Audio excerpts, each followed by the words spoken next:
Hey my friends, welcome back to day 10 of the 10-minute challenge here First Beehive. So today's lesson is an actual hive inspection simulation. We'll actually go through some of the steps, some of the things to kind of look for in a hive inspection. Don't worry, in the spring and summer we'll be actually doing some workshops. We'll be doing live inspections. It just happens to be winter, it's 20 degrees outside, we really can't open any hives.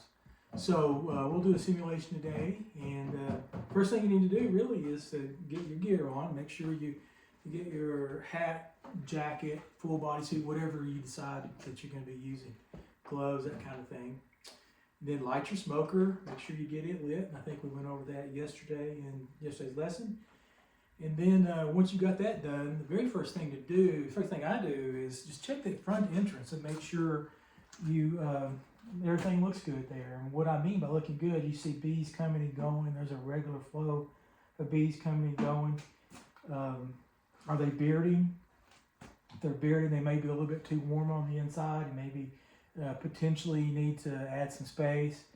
Are they fighting? You know, there are times in a dearth where there could be some fighting going on. You need to address that. But in general, if you see bees coming and going, that's a great sign. If you see no bees coming and going, that's problematic and a good reason to get in and make an inspection, see what's going on.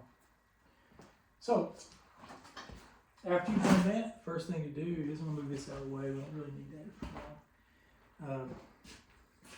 Go ahead and smoke your bees. Smoke in the front entrance. Throw about 3 or 4 puffs of smoke in there. Let it sit for 15 seconds or so. And then go ahead and take the top cover off. Set it aside for now. A lot of times you'll see a lot of bees up here too. Sometimes I'll go ahead and throw a couple of puffs of smoke in there. Again, just to calm the bees. You just kind of let them know you're coming. Suppresses alarm pheromone. Makes your experience a lot better. And then go ahead and remove the inner cover next. Now I'm going to redo that, because sometimes after you've been beekeeping a while, the bees, they will propolize this top cover to this brood box. So you'll have to use your hive tool. Just get it on the corner right there. Just kind of lift it up, hold that up, and then remove the top cover. You may have some bees up here. That's kind of important to take a peek. Just make sure your queen's not up there. So look that over a little bit. You don't see the queen, it's okay, go ahead and set that aside. Now you've exposed your colony. I will go ahead and throw another couple of puffs of smoke in here, again, just to calm it down a little bit. And I'll start from one side or the other of the box of the inspection process. And always do your inspections from behind the hive, not in front. If you do it in the front, you got bees coming and going, and that disrupts their flow. They'll end up lighting on you. It causes a lot of confusion up there. So always inspect your colonies from behind and from the side.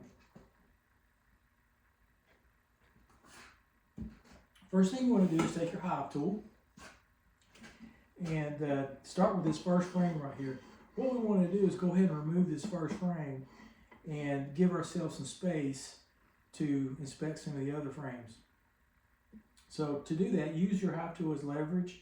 Go in there like that and just move it to the side a little bit. Go to this side and move it a little bit. Now you're going to see that you've given yourself room to pull that frame out. Pull it out like that. Take a peek at it. A lot of times this frame will just be a lot of honey and or pollen. So what you want to do is make sure you don't see the queen over here. If you do, then we'll put that frame back. Most of the time though, she's going to be over here towards the center. Let's say we don't see the queen, so we're just going to set that right here.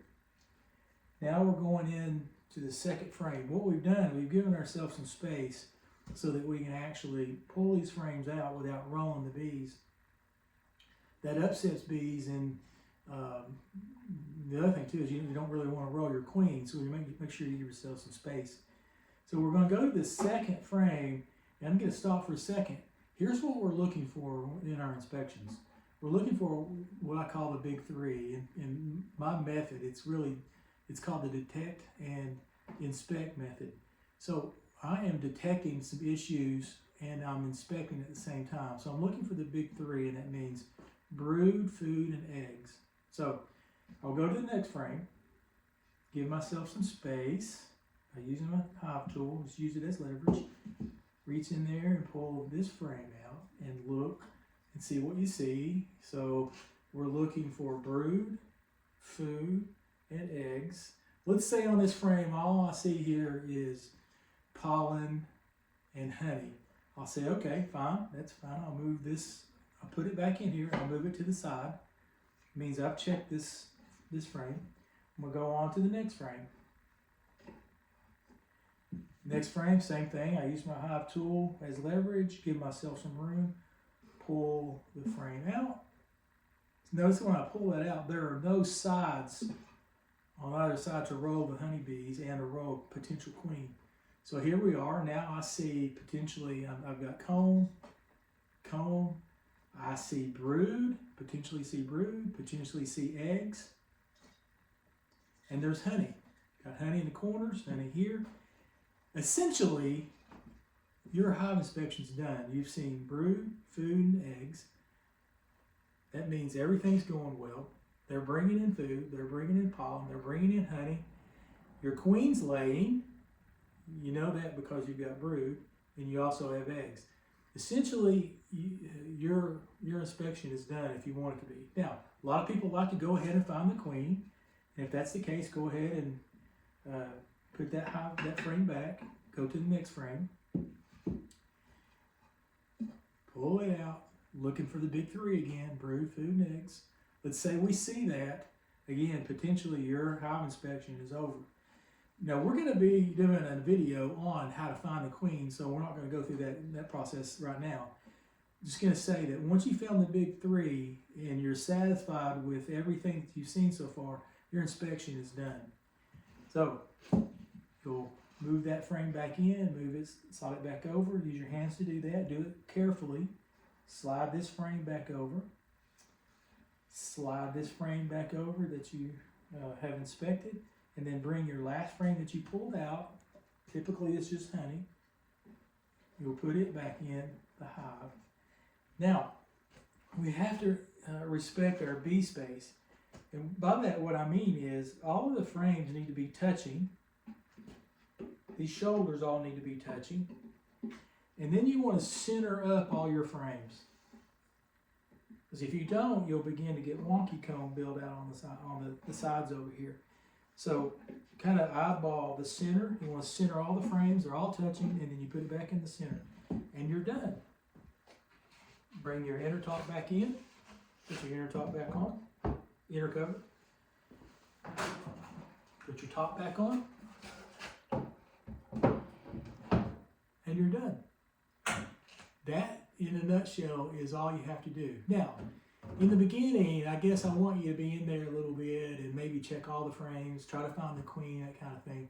I just think it's important you spend a lot of time in your hive so that you kind of get an idea of what honey looks like, what capped honey looks like versus brood, because they kind of look alike. But once you see what brood looks like versus honey, capped honey, you'll get it. But ultimately, I just want you in there taking a peek at everything, looking at everything, getting an idea of what everything looks like, looking for the queen, looking for your brood, looking for your food, and looking for eggs. So your homework is to do yourself a simulation, get your gear on, light your smoker, do a simulation on your hive that you, I guess if you're still waiting on equipment, that's okay, but if you've got equipment, make sure you put it together and do your own simulation.